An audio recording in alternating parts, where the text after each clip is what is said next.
26 na kahulugan ng lamok kapag pumasok sa loob ng bahay.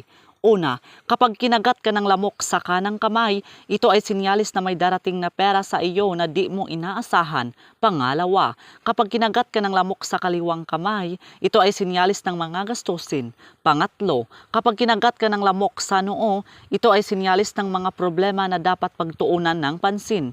Pang-apat, kapag kinagat ka ng lamok sa ulo, ito ay sinyalis na marami kang mga iniisip. Pang-5, kapag kinagat ka ng lamok sa tainga, ito ay sinyalis na pinag-uusapan ka ng mga taong kakilala mo.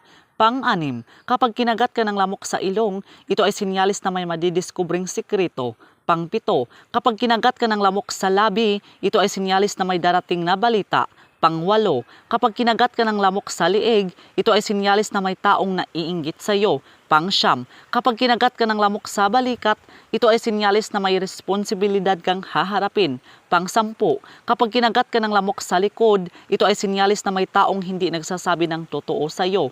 Pang-11, kapag kinagat ka ng lamok sa tiyan, ito ay sinyalis na may darating na handaan o kainan. Pang-12, kapag kinagat ka ng lamok sa paa, ito ay sinyalis na may paglalakbay na magaganap.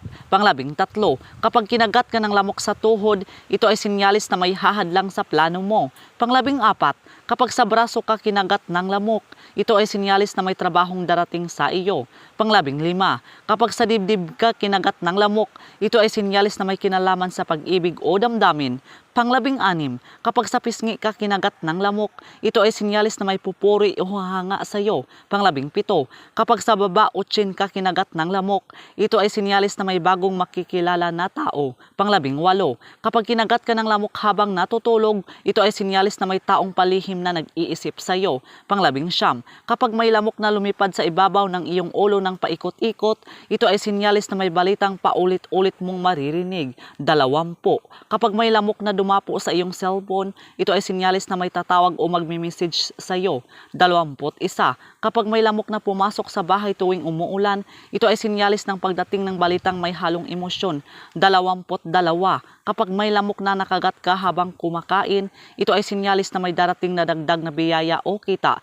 23, kapag may lamok na pumasok sa kwarto, ito ay sinyalis na may personal na usapin o sekreto na mabubunyag. 24, kapag may lamok na pumasok sa kusina, ito ay sinyalis ng biglaang bisita o handaan sa bahay.